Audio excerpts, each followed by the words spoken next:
Hello guys, my name is Neo, I'm an Eternity Tank main for those who don't know, and recently I made a Reddit post asking for any questions tank mains might have for me.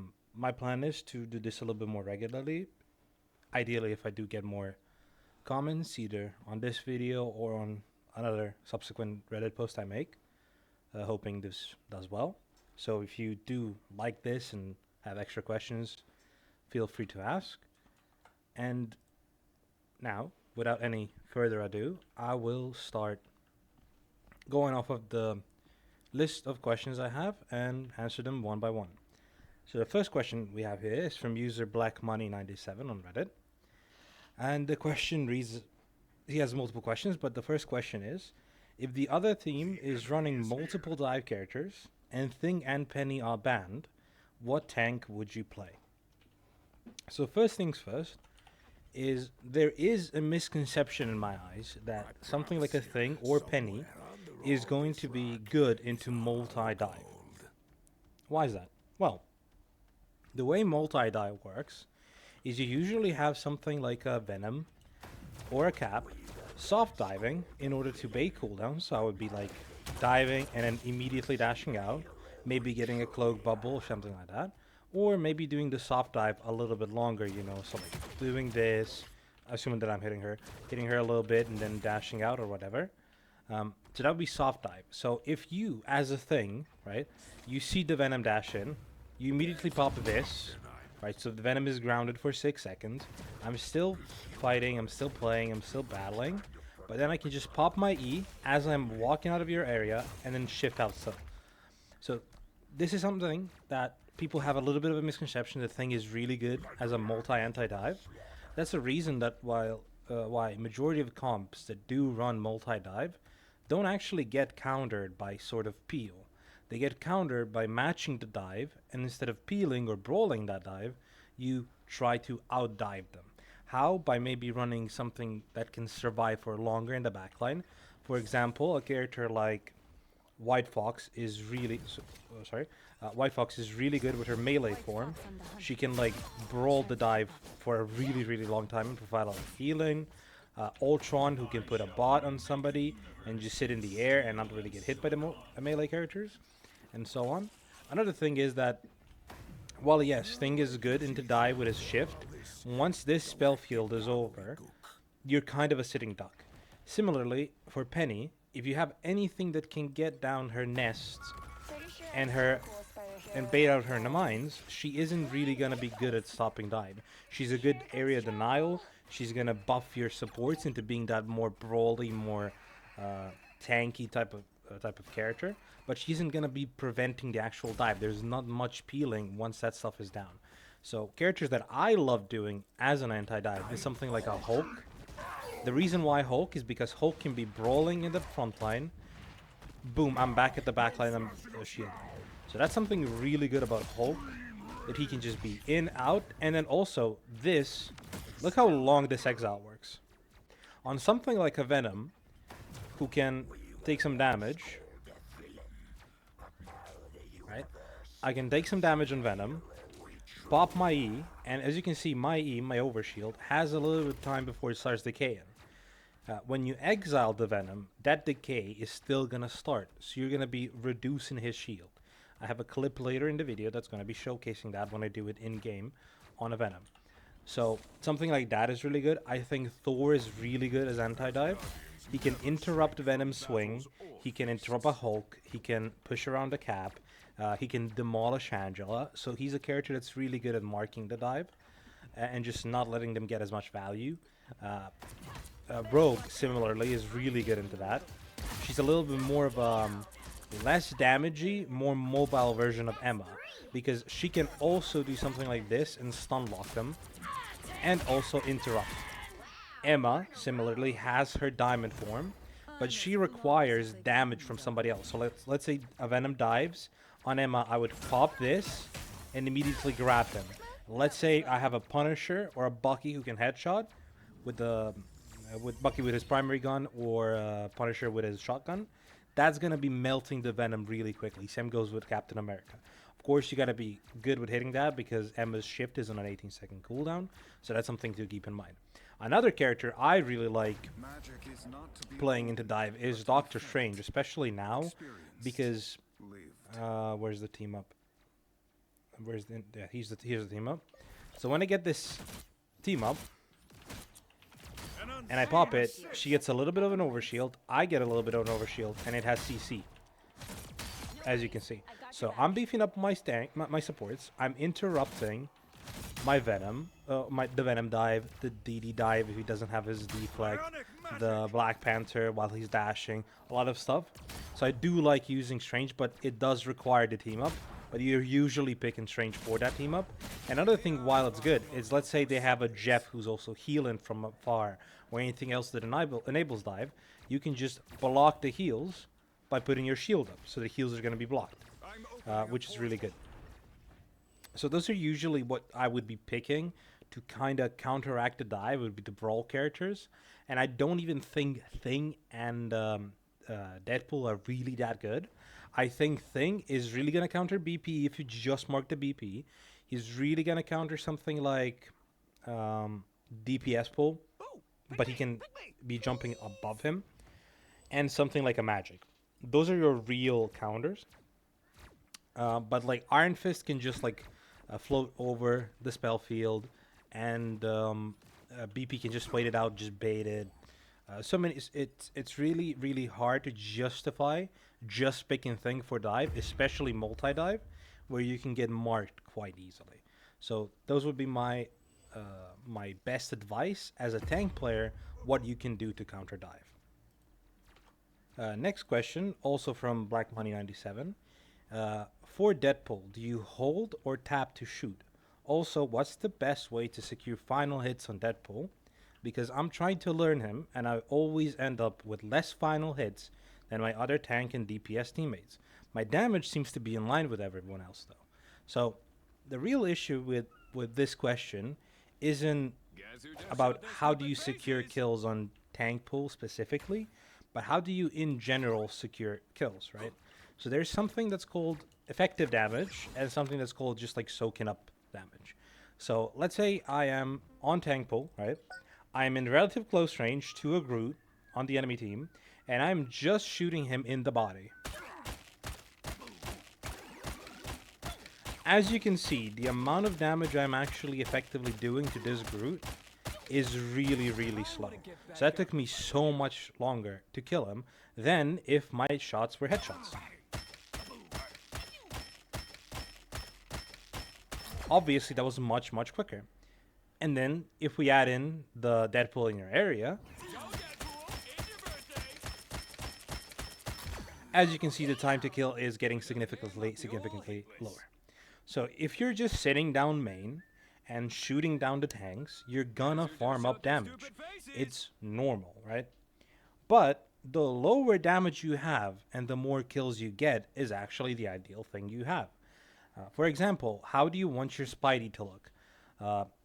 20k damage on Spider-Man with like 2 or 3 finals? Or do you want your Spidey to have 5k damage but like 12 finals? Obviously, the latter is better. Why? Because the less amount of damage you're doing to the enemies means the less amount of healing they're able to pump up, which means the less amount of healing ults they're going to be getting. But you obviously gotta do damage, especially on tanks. They're gonna soak up damage. So when you're gonna be damaging the tanks is when you need to pressure them out of chokes, pressure them out of just the open, or if your DPS are also hitting that tank and targeting them. So in neutral, you're usually hitting other tanks on tanks because you want to build up your ult charge. But you're not really doing that on Deadpool, because on Deadpool, ult charge just kind of comes free of charge, you know? Because it's different style of upgrades. Doing something like that twice is going to give you more ult charge than just shooting the Groot, because of how his ultimate works, right? So that's the first thing about the damage numbers. That's a big misconception, that just looking at your damage numbers, you're thinking, I'm doing good, right? Secondly, who are you targeting? What is your target priority? Am I hitting the squishy like this? Right? So like you are seeing actively how much how quickly I am able to kill this bot. Look at this.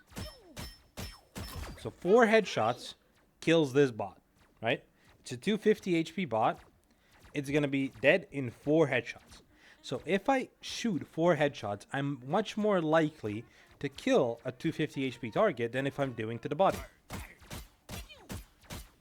So that took significantly longer, and my actual damage impact on that kill was really low. Assuming somebody else is also hitting it, there's a highly likelihood that I'm not going to be getting that final hit. Obviously, if you're fighting and you're targeting the exact same people, it doesn't really matter as long as they're dying who's going to be getting the kill. Deadpool is this weird flank dive-ish character, so like, but he's also poke because he sit scan. So on Deadpool, you don't want to be targeting the tanks unless you want to burn them with your Deadpool in the area while somebody else is hitting them and pressure them. You want to be on that off angle. You want to be looking for the supports, and if your accuracy and your crit rate is really good, right, you're gonna be getting those kills quite often. That's kind of the main value of Deadpool, is the fact that he can go into the backline or go on an off angle and just like contest those off angle DPS or supports and do that high burst crit damage to actually get those kills. If you're just body shotting, you're not gonna be getting those kills anywhere near as much. So that's the first thing. And second thing is, what is your target priority? So if you're going for those characters, you're going to be getting the kills. If you're going for the tanks, you're not going to be getting the kills. Are you the playmaker of your team? If you're the playmaker of your team, you're making the plays, you're getting the first picks, you're going to be rolling the team together. If you're there for the cleanup, you're usually not going to be getting majority of those finals because your team has already done the job. You're just there trying to like get any final hits. So that's usually how that type of misconception happens. The next question is, what situations or comps is Emma the best option to use? In my video, I mentioned, in my tier list video, I mentioned that the other team is running Cap or Venom. Emma is going to be a good solution to their dive if she's playing in the backline. The ability that I already showed earlier to just like pop the diamond and grab the Venom. If she has any other help, she's going to be able to burst them and pressure those characters out of their dive even quicker, right? He mentions that those characters are quite mobile, like Venom, like Captain America. So naturally, when they are diving, they're gonna be soft diving. They're gonna be getting in, getting out. So the ability to actually get that is a little bit rarer and harder nowadays, especially with Emma's 18-second cooldown grab. So his main question is, are there any other times when Emma is the go-to character, right? So what is the main advantage of Emma? People think the main advantage of the Emma is the hard CC, the long lockdown, right, of her ship. That is incredibly powerful in Emma's case. However, Emma's actual like best use case is using her primary fire, her beam, getting it to 100% and consistently holding the beam. So you'll see now once the Groot resets, how much damage I'm actually burning on this Groot. It's actually quite fast, especially if I pop the crystal, right? So a character that Emma hard counters is Thing. Thing is always going to be in your face. You're always going to be able to shoot him, right? You're gonna be able to diamond form to CC through his dash, which means you're gonna be able to body block his dash. You can do this on any character with CC immunity that makes them grounded in a way, or like immobile, I think is the term. So for example, when Rogue grabs a Thing and pops the team up, so I'm gonna show you that in a second. So let me go on Rogue and let me put. I'm done trying to fight Hello? who I am. Can this work? Thank you. Thing. Thing. So when I grab a Thing here and I pop this, so you see that I have those 3 rocks around me. If Thing is dashing me right now, he is going to be stopped in his tracks, and I'm going to be able to body block him, so he can't move past me, so he can continuously take the damage there. Emma's shift, the diamond form, works in a similar way, so he's going to be dashing. So like Emma is a perfect counter to the Thing, because the amount of pressure she can do to him and lock him down is really strong. Another character Emma's going to do well in is obviously going to be Hulk, right? Why is he going to be Hulk? Similar reason, right? Hulk's main thing is going in, going out. Once his bubble is down, he needs to be jumping out. So if Emma can catch that jump out, he's just a big blob that can just take a lot of damage and just die quickly. Same thing goes for Groot. Groot is a really good matchup for Emma. The only issue there is if you're consistently getting walled off, you're not going to be able to get as much value because you need to be using your diamond form to shift, jump, E up in order to avoid the walls, which is not the greatest. But you can consistently have the beam on both the Groot and his walls and consistently do the damage, which is a lot of value for Emma. So that's something. So those are some of the matchups that Emma's really good in. She's obviously going to be good into almost every single brawl tank. She's decent into Rogue, not the greatest, because Rogue can grab the diamond form, which is really beneficial for Rogue. Something like Thor is really good. Something like Strange, but she needs to bully the Strange. Once his shield is down, she's going to destroy Strange, so he's not good into her. Mag is good into her on the opposite side because Mag can shield the crystal, he can bubble the crystal, he can bubble somebody else who's getting grabbed, so Mag isn't the greatest one. I think she's decent into tank pool, but not really good because he can outrange her, which is the main thing Emma struggles with, is range. So if you're in that close melee brawl range, that's where Emma's going to be the best character to pick. So that would be the main tips for Emma. Next question is similar to the last question. When is Angela viable to use? She's one of his favorite tanks, but I mentioned that almost everything counters her, which is kind of true. And because of her recent nerf, he thinks it was overkill, it was unnecessary, and the only time he uses her is on the Hydra map in Hell's Heaven to drop them off the map. So the main value of Angela is actually disruption.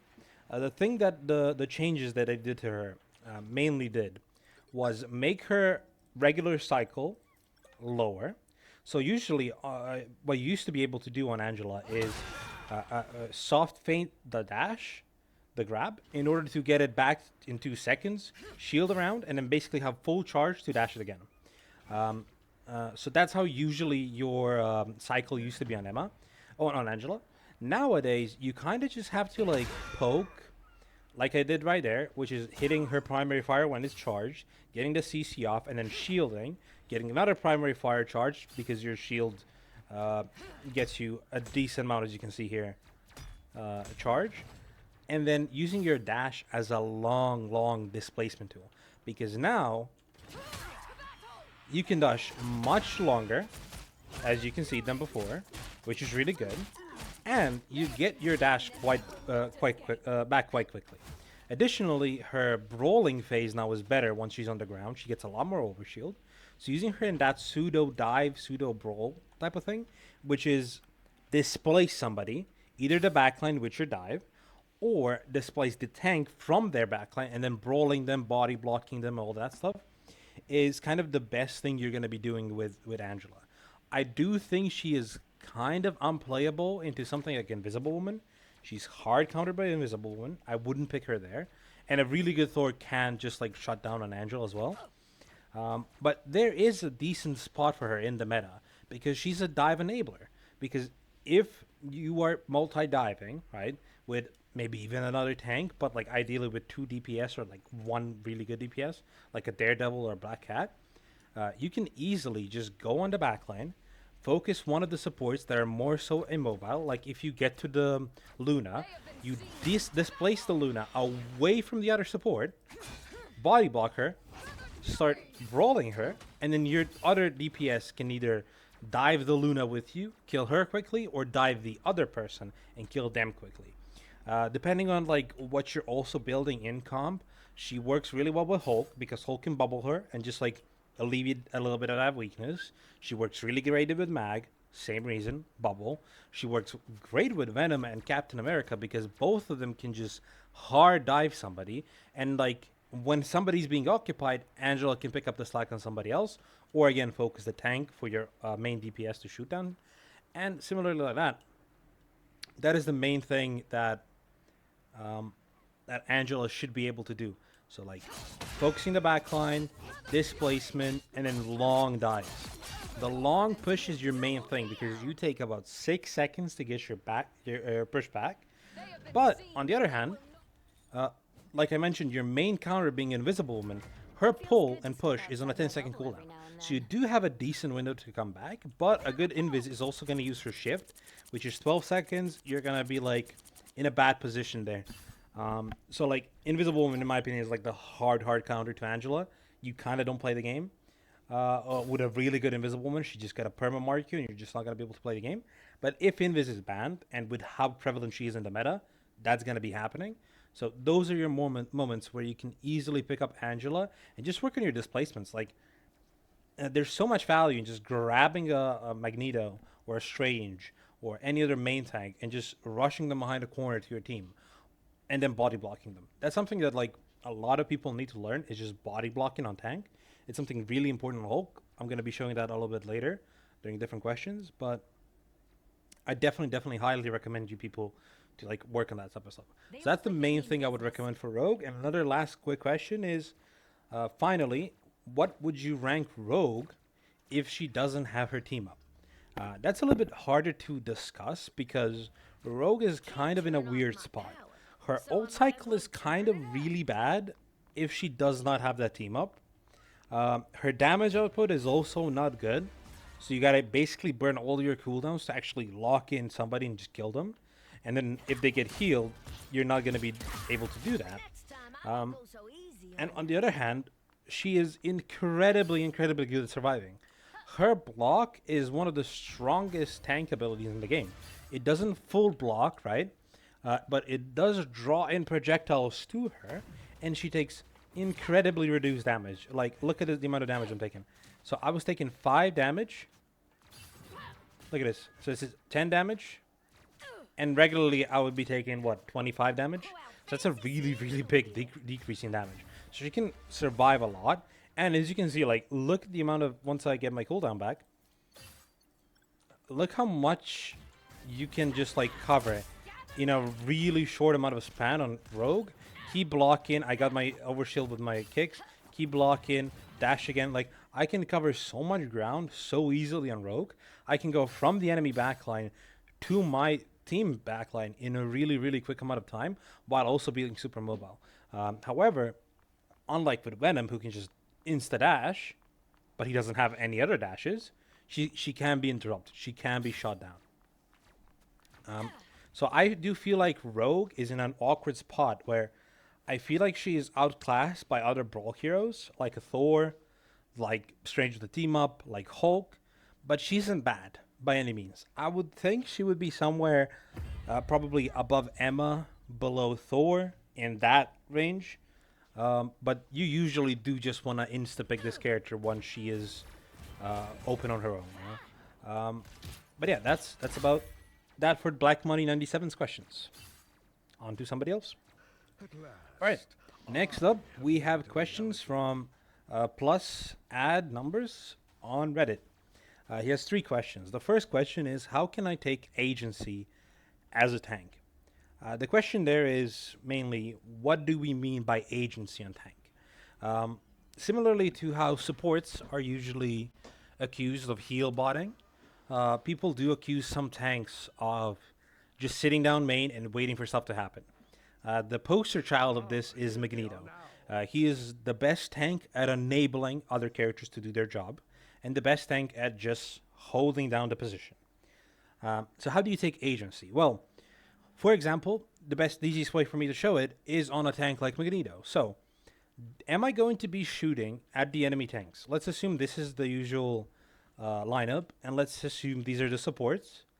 At like 15 meters here, we have any sort of tank, and at 10 maybe we'd have DPS or on this off angle or whatnot, right? So in this scenario, who am I going to be attacking to take the agency as a tank? Well, obviously, I'm not going to be shooting at their tanks because what value do I get? Magneto's primary doesn't do that much damage. Okay, that's a decent amount of damage, but it doesn't do too much damage to actually pressure tanks.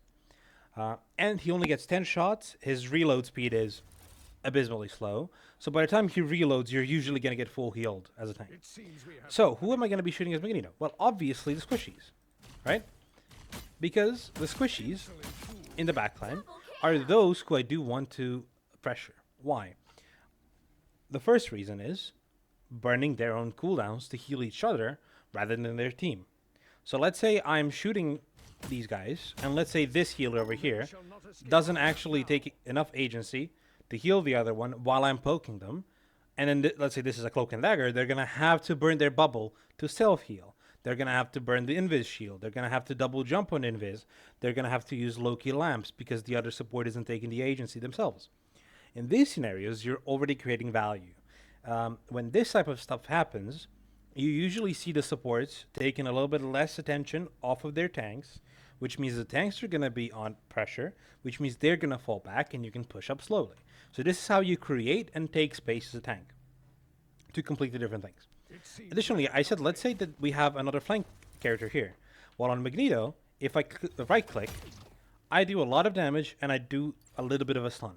So let's say I'm seeing a Psylocke here, for example, and I do the combo where I just oh, sorry, he just died. Where I do the combo where I do my primary fire, secondary fire, they're gonna be perma stunned.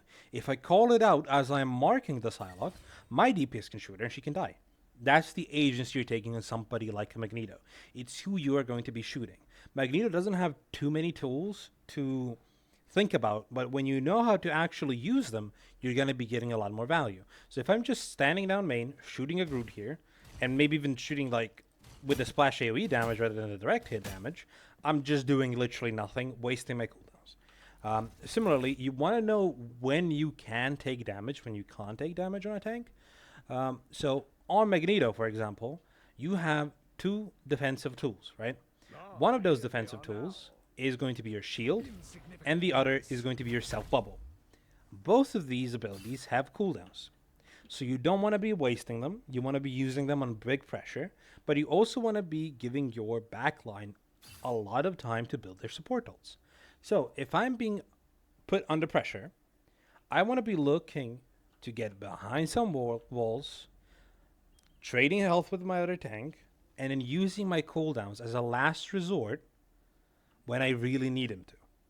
Not holding them until you die, but holding them until you need to use them. This way, your team is going to be getting as much value as possible from healing you, while you are going to be getting the most use possible out of your cooldowns. For example, if I'm just getting shot down main, there's no reason for me to waste my cooldowns. I can just fall back behind a corner, give up some space until my team can recreate the pressure, because people have cooldowns. People need to reload. When they're reloading, when they're wasting cooldowns, that's when I can retake some of that space back with the pressure from my team. When somebody dives, when my flank character is doing some DPS, so I want to be saving my cooldowns as much as possible. That's for somebody like a main tank. Similar goes for Strange. I'm not going to be getting any agency if I'm just holding my shield, waiting for it to break, and then running away. That's not agency. I want to be brawling, I want to be animation canceling with my melee to put pressure. When I need to block some stuff while I'm creating this pressure, I'm going to block with my shield. So that's a lot of stuff that you can just like create some pressure with your tanks.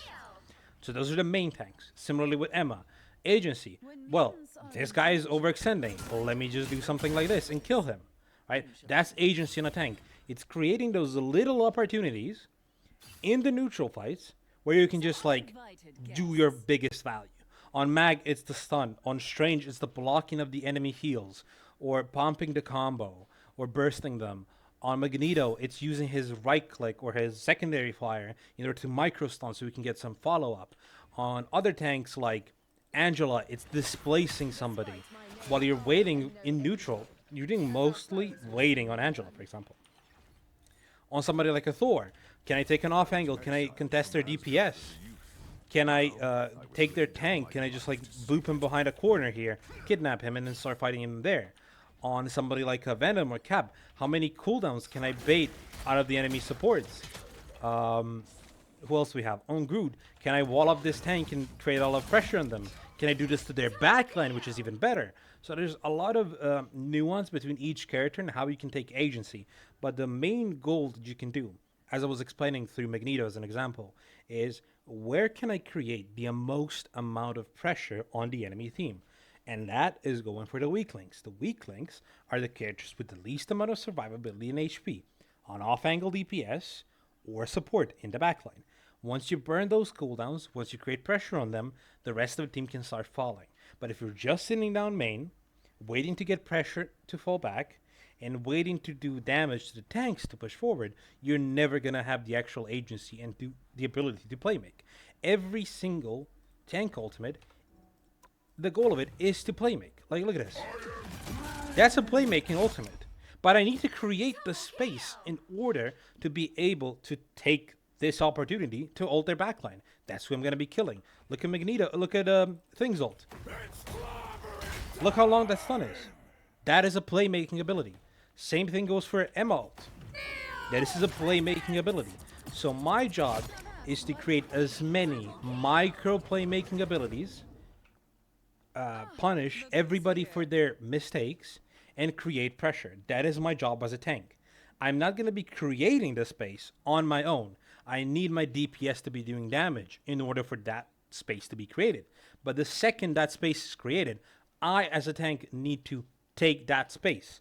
The second I see an opening, I'm walking in, taking that space, and creating as much value as I possibly can. So that's your main thing you should be doing as a tank player. Next question, a little bit more of a broader question, is which tanks do best in solo queue? My answer to this question is the exact same answer I'm going to be having for every single role. Every character that you play at the highest possible level is going to be the single best character for you to play in solo queue. It literally does not matter what character they are. If you are a cracked Hella, that's the best character. It doesn't matter if she's fallen off the meta, if she's weaker, she's the best character. Ideally, the higher you go up the tier list, and the better characters up the tier list you can play at the higher level, that's going to be the best character you can play. So, for example, as you can see here, I play every single tank besides Penny, and I've reached eternity playing a variety of these tanks. And a majority of the time, I solo queue. So what does that mean? The characters that I'm going to be playing as a tank are going to be the most versatile of any role. What does that mean? They're running dive. I have 1, 2, 3, 4, 5, arguably 6 characters I can insta-pick into dive. I'm going to run dive. I got 1, 2, 3, 4, 5, 6 characters I can run into dive. We want to play front to back. Main. 1, 2, 3, 4, 5, 6, arguably 7 characters I can do that. So on tank, you can pick any character because all of them are going to be viable in a certain spot. Even Penny, which is the worst tank, has her spots. So don't be overthinking, okay, I need to OTP this character in order to do well. I need to look at this tier list. Okay, so the best character right now is probably Rogue with team up. So if Gambit is open, I'm going to pick Rogue, even though I have no clue how to play Rogue. That's not going to be good for you. I need to play Venom. I need to play Cap. I need to play Deadpool. All of these characters are so good. But my best character is Strange. Okay, so play Strange. Play the characters you are good at until you get comfortable enough to branch out. So don't be just looking at forcing the characters you don't understand how to play just because they're meta, they're good. The best character for solo queue is the character you're most comfortable with that is the best in the current meta and the best for this current spot.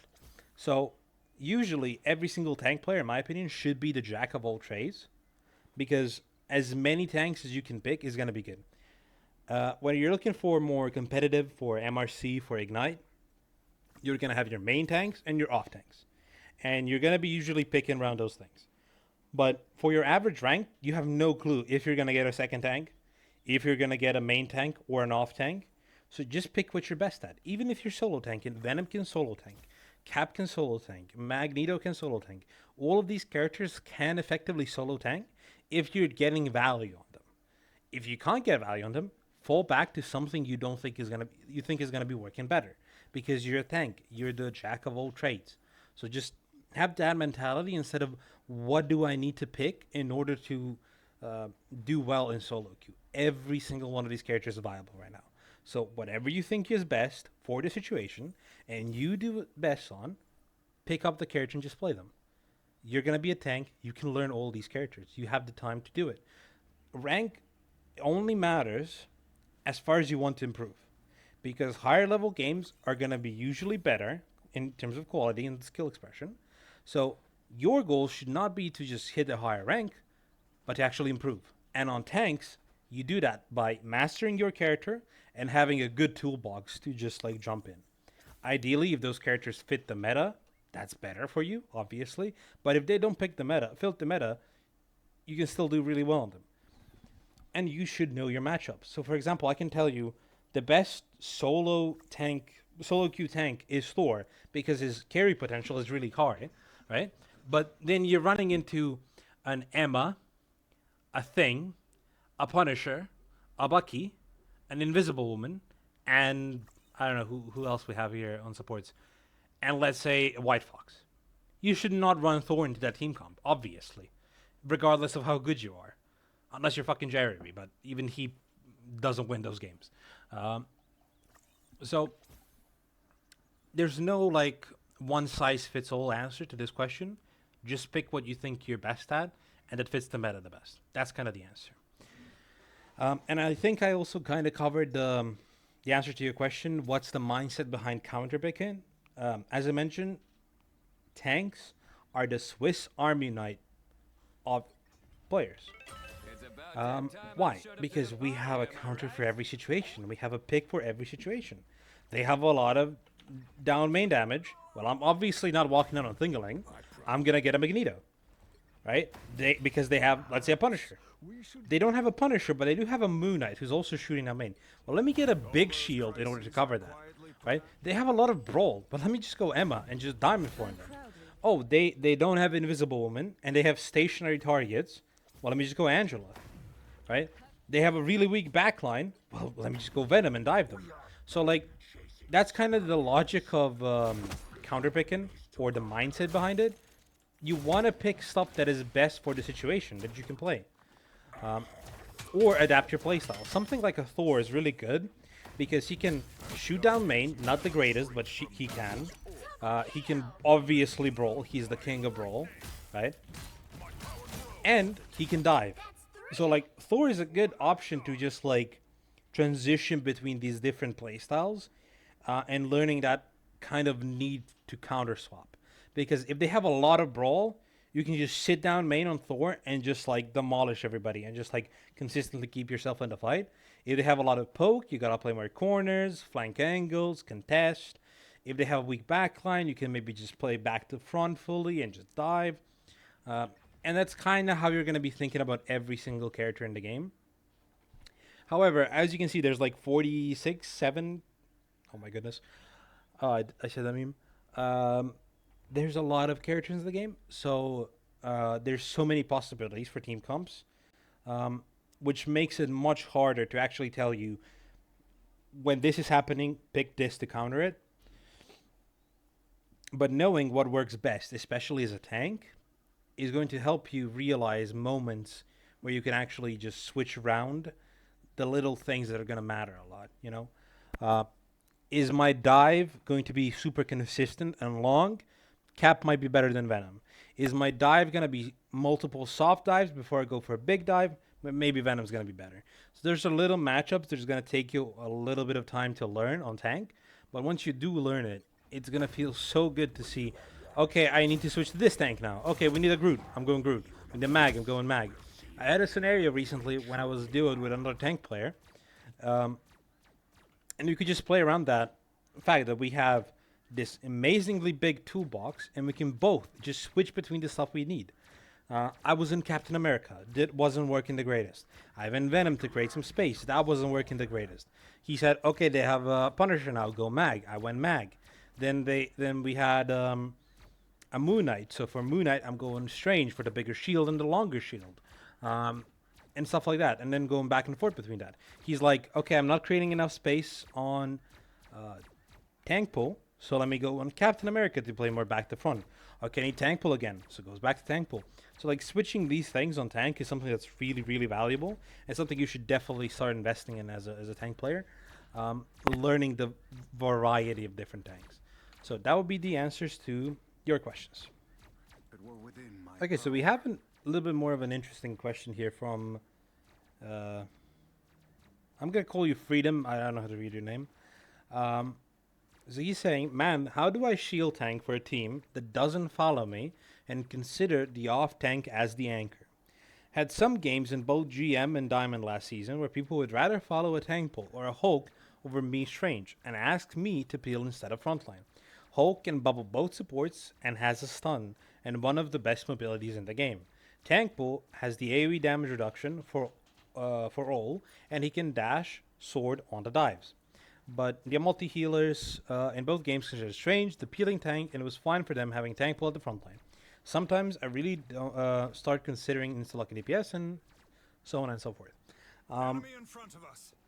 I do think there's a little bit more of a misconception happening here of what the job of something is. So, for example, let's say we have a Hulk. What is Hulk's effective range? This. Right? Let me look at this group. So, this is Hulk's effective range. This is when he starts actually being able to do damage. Is Hulk gonna be really good if he's sitting all the way in your back line doing this and then just flip poking like this? No. So Hulk cannot just sit in the back line and perma-peel. That is not how you play the character. You need to be jumping in, jumping up, right?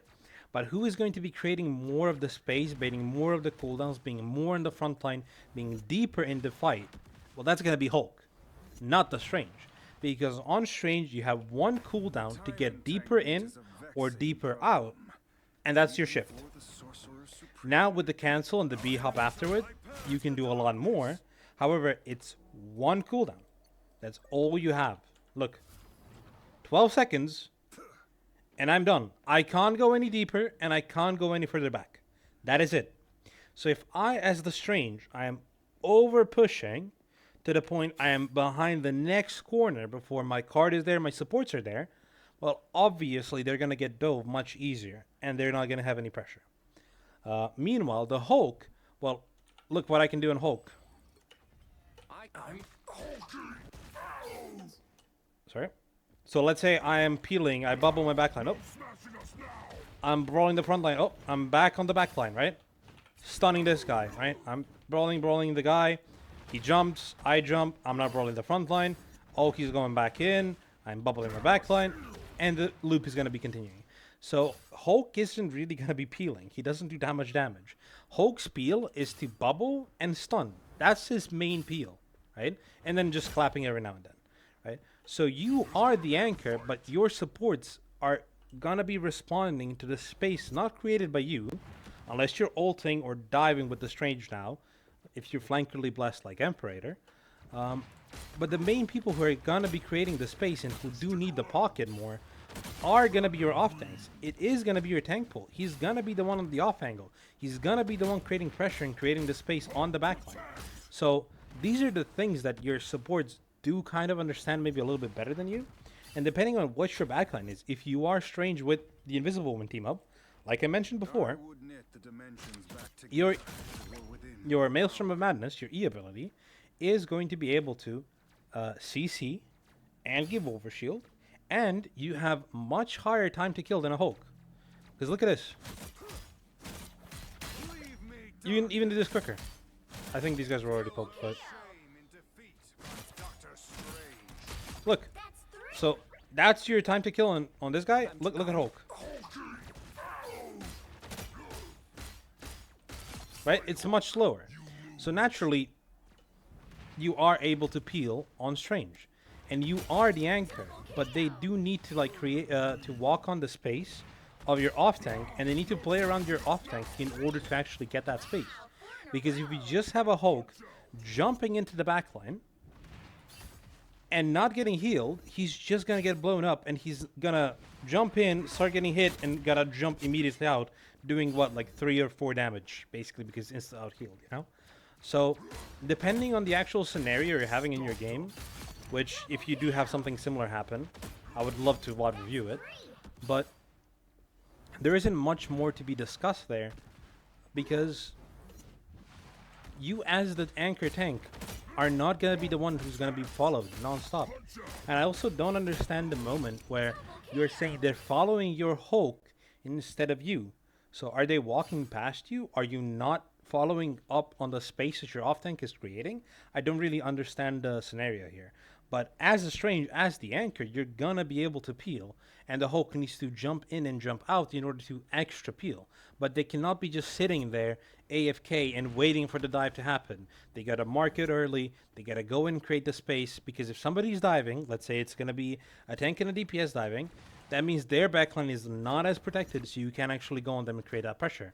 And that's the job of the off tank on your team, trading the backlines and stuff like that. Well, you actually do have the ability to peel there. So it really does depend on the scenario and the team up and the matchups. But usually the off tank is not going to be the one who's just going to be babysitting on the backline, because then they're getting negative value unless somebody is diving. But if you already have 3 people in the backline on your team, that means there's 3 people who aren't on the front line, which means there's going to be a lot more pressure already being created because you as the main tank are not going to be able to soak up all the damage because your off tank is in the backline. He's not creating space or pressure, right? Let's say another DPS is peeling because DPS is going to be the best at marking and peeling. You're naturally going to be having a lot of backpedaling happening in your games without actual space being created. So that's the job of the off tank. To create that space, you as the main tank need to usher in your backline. But if they're already following up on that, you should just be following up as well. And then also peeling when dive happens until your off tank comes back to bubble, to stun, or whatever. So those are usually the main answers here. I do think the question is a little bit more nuanced depending on the situation. Obviously, you're not going to be, not frontlining as a strain, so I don't know what the scenario specifically is, but that would be my general advice for that situation. All right, so the next question comes from the great CS3. He's asking me that he just started playing Hulk, and he wants any advice on the gameplay loop. I've got 3 clips here from one of my Hulk games. I've also recently picked up Hulk, and I do enjoy him a lot myself. So I would like to show some of my gameplay where I'm also still learning and improving as Hulk. We can kind of VOD review these 3 moments, these 3 sequences, and see what I'm kind of trying to do here on Hulk. So the first thing here is I get grabbed by the Wolverine. Unfortunate moment, right? I get grabbed by the Wolverine. My shift cooldown is coming back up, my bubble. So naturally what I do here is I bubble and I position myself in a way that I am blocking the heals from anybody potentially healing this guy, because I just got pulled. I don't know where he is. I don't know where anybody is. So I'm blocking any sort of healing that could be coming to this Wolverine. That is kind of a really good use for Hulk's bubble, which is to block that healing off from enemy supports. Especially if you're going to be playing with another one of your tanks. You and the tank can go behind the enemy front line, behind the DPS, bubbling on top of them. So there's such a big spread of shield that healing can't go through, it can't pierce it. So you're just going to be able to do all of that damage quite quickly. So let's go back to my point of view here.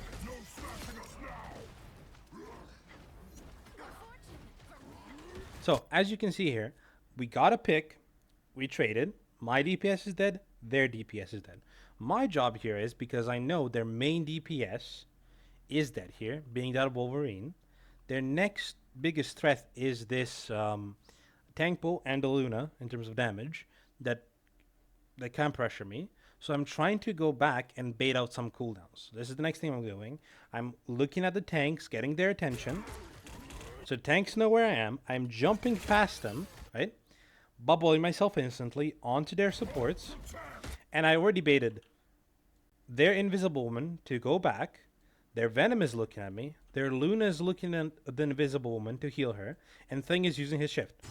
So I'm kiting back to this jump pad, knowing the Thing is going to be grounding me, so I can't use my next jump. Right? He knocks me up. I go up with the jump pack, and I'm already positioning myself in order to go through this choke or go through this choke, while we have the Invisible Woman, the Venom, and the Thing looking at me. So that's 3 people.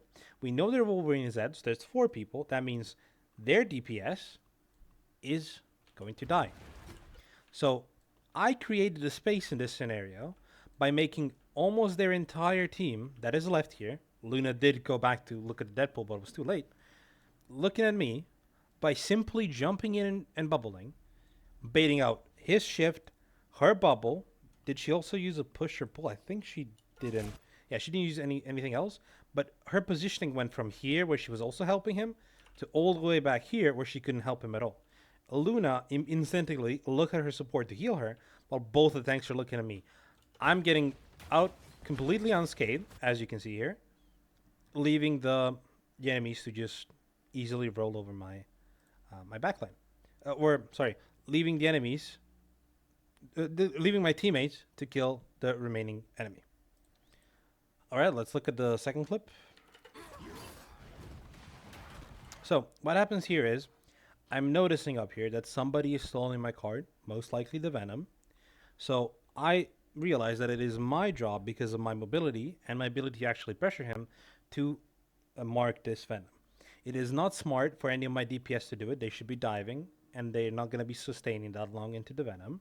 My supports obviously are going to do their best because they're near the card, and both my supports are built for diving that backline and supporting that dive. So the last person who should be doing it is also my Venom. He should be the one diving. He is doing it right now. So I'm going back to my backline in order to mark this Venom. He instantly dashes out. I only burned one cooldown just clapping, which is coming back up quite soon. What happens here is another big thing that Venom should be using, and it's his utility of the shield to block ultimates, to block stuff that's incoming. So as you can see here, I bubble both my Fox and me. Sadly, my Venom does get clipped by the ult. However, if you look at... Sorry, we're going to get back into 1 second. If you look at the Venom's HP right now, if I block the shield in from him, and as we know, he already used his corrosion ability here when he was leaving the dive before. If my Venom doesn't get hit by it, which is an accident because he slips off the edge here, this Venom is going to get 0 overshot and instantly be dead. Why? Because I bubbled 2 people here. Next thing I do, something I mentioned earlier in the video, is stunning this Venom, meaning his overshield is slowly going to start decaying.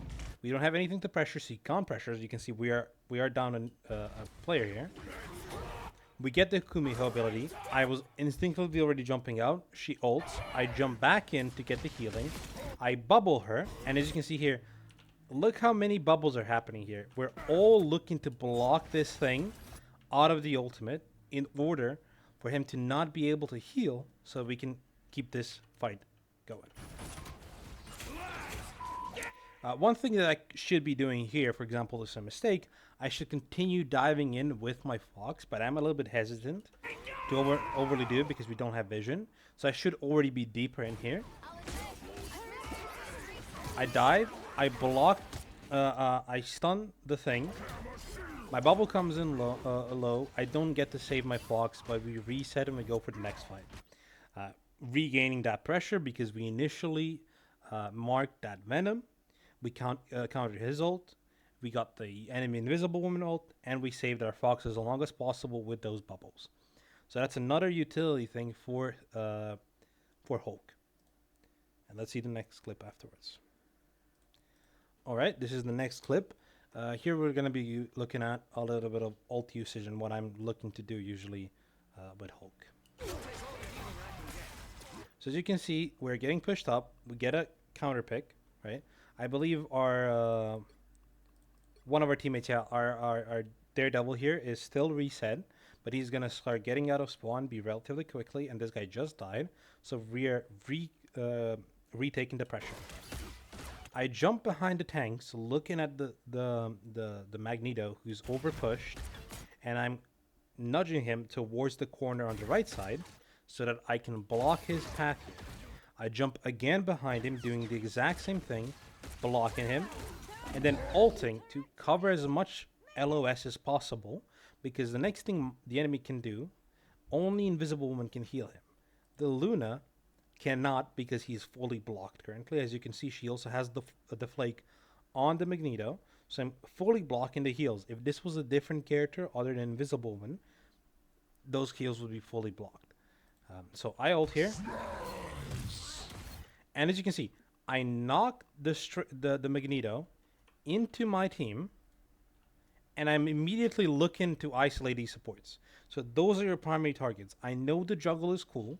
I know we like the juggle, but going on the supports is what the main goal of your Hulk ultimate is. You can quickly kill them.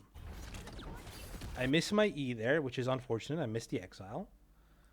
I'm focusing the Invisible Woman. I miss my clap there because she jumps the other direction. So I turn here.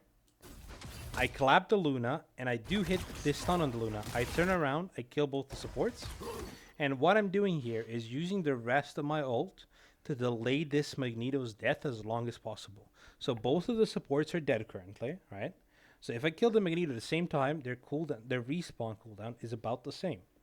By delaying the death of this Magneto, making it so only I can hit him, none of my teammates can hit him, he is not going to be getting healed afterwards because I know their supports are dead. Look how much longer it takes for him to die compared to the supports. So Magneto dies about 7 seconds after the supports. So he's going to have another 4 seconds of respawn timer once his supports are already rolling out. Both of the tanks are delayed here. Magneto couldn't bubble, so their Deadpool he's going to be delayed, and this DPS is going to be delayed. So that is the amount of value you can get on Hulk. So to do a little bit of a brief resume on what we've done so far on Hulk. In the first clip, I showcased the ability to create space and value and bait cooldowns in Neutron Hulk by showing yourself to the enemy tanks and then going into the backline. This is something you can do on any of the dive characters. Next up, we've shown a scenario where on Hulk, you should be marking the enemy dive and then resetting, how you should be using your shield to counter other cooldowns, how you should be using your exile to counter ultimates or other cooldowns. And finally, we saw a little bit of how we should be ulting. Ideally, my Hulk is not the greatest. I'm still practicing and learning him. But the idea there is to go on the backline and try and isolate and kill the supports. And additionally, having this little micro in your brain about delaying when you should be delaying respawns, when you shouldn't be delaying respawns. This type of stuff is really good to know, and it's going to help you evolve as a player as you go by. So those would be the Hulk tips. And finally, to end the video here, we have a little bit of a more ambiguous question that is much harder to explain and answer because it is more on a point-by-point basis. But the question comes from Stick Educational Numbers, and it says, I would like an explanation of how push-pull is meant to work, and when to hold your position. Often, when I find my presence flat out ignored and people walk past me, or I'm walking back and my teammates remain stationary. So this is something I was kind of touching on throughout the video and talking about it. It's how much it ties into the agency question. Pushing and pulling on tank really does depend on what the scenario is, because if your supports are under a lot of pressure and they can't be healing you, you want to be backing up. Something that's really useful to know as a tank player is when you can and can't hold and take space. The easiest way to know this without really turning around or doing anything is by looking at your health bar. Focusing on your health bar is actually quite useful because you have a flat amount of big amount of HP. So on Groot it's like 850, on Mag it's like 650, on Thor 600, whatever. Doesn't really matter. Aside from that, you have your cooldowns, which you can manage consistently. But your health bar is managed by your supports primarily. So if I'm seeing a scenario where my healing that I'm receiving is dropping off, it's slower paced, it's happening less, it's fully stopping, I know that some things are happening. My supports are out of cooldowns, and I'm taking too much damage, so I need to play cover. I need to chill a little bit. Or they are under pressure, which means I need to fully back out and help them. Or they're just reloading, and I need to chill, maybe use one of my cooldowns to reset a little bit. So this is the main way you're going to know when you can push up, when you can hold space. So you don't really know what is happening behind your back as a tank unless you're being told, or unless you're either mentally checking stuff or turning back. Mentally checking stuff like when is diving happening, when are cooldowns being used, and stuff like that. Meanwhile, the enemy tanks can look at your backline quite a lot, obviously. So they can know when your backline is getting under pressure, being low, and in those scenarios, they're not going to be caring that much about you, the tank standing on the front line. If even if I'm Magneto and I see the enemy Sue Storm being 1 HP, I really don't care what the enemy tank is doing. I'm walking past them, taking as much damage as I need to until unless without dying, in order to hit that healer in the backline and get that kill. So those are the moments you're actually going to see people walking past you and just ignoring you, because you're not going to be holding that space because you don't know which space you should be holding. Similarly, the question of when you're walking back and your teammates remain stationary, where when you are the tank, call it out. Say, we are under pressure, back up, retreat, ping it, say anything, and then slowly start backing up. Don't just run straight like this in the open. Play corners, hug, so you can still keep poking, still keeping some sort of pressure while backing up. This is really good on the Wakanda map while you're on defense. On the convergence map, there's a wall to your right side as you're falling back up onto the higher ground where the point is. You can be holding still W key, still shooting, while kiting behind those walls and going on the back foot. And then your team is naturally going to start following back with you because they know you're under this pressure. However, if you're a full HP Magneto who hasn't used any of his cooldowns and you start just backing up randomly, where, well, obviously your team is not going to back up. They're not under any pressure. You're not under any pressure. Nobody's under pressure, so why should you be backing up? Unless there's a reason for you to be calling it out. So those are the usual things you should be looking as a tank to kind of soft tell your team without even calming it, but like by moving and how you're moving and what you're doing with your movement to actually give them the time to back up with you, which should only be happening if there's a lot of pressure or you yourself need to fully reset to help your backline. At which point, I assume your backline is already behind you, so you're not going to be remaining stationary. And these are the ways you're going to prevent people from just running you over. A really good map for this to like learn when you're playing the map, just to like think more about it, is the Dracula's Castle map on Convergence while you're in defense. There's 2 rooms and 2 exits towards the area with the healing packs, which is where your supports are usually going to be bunkering, which means hiding with extra cover so less poke can be happening. These are the moments where if they are under that much pressure, you give up the initial choke, you go behind, kiting behind the pillars in order to get to that bunker with your supports to help them out, while covering the entrance for anybody else to keep poking your supports. So you usually should be watching where the pressure is coming to your supports. And if you can't be stopping that from the enemy tanks, especially because those are the people who are going to be walking past you directly, you need to be falling back in order to be blocking that damage. Strange shields, Magneto shields, Emma shields, Groot walls, what have you. Or any other extra pressure with something like an off tank. Like, let's say a mag is trying to walk past me on Thor. Well, I'm pushing you, I'm blowing you. So, like, you're not walking past me and stuff like that. So, those are going to be your usual tips. I hope people enjoyed this video about tanks and tank questions. If you have any more, leave them in the comments. If this gets a decent reception, I'm going to hopefully make more. And yeah, good luck tanking in Marvel Rivals.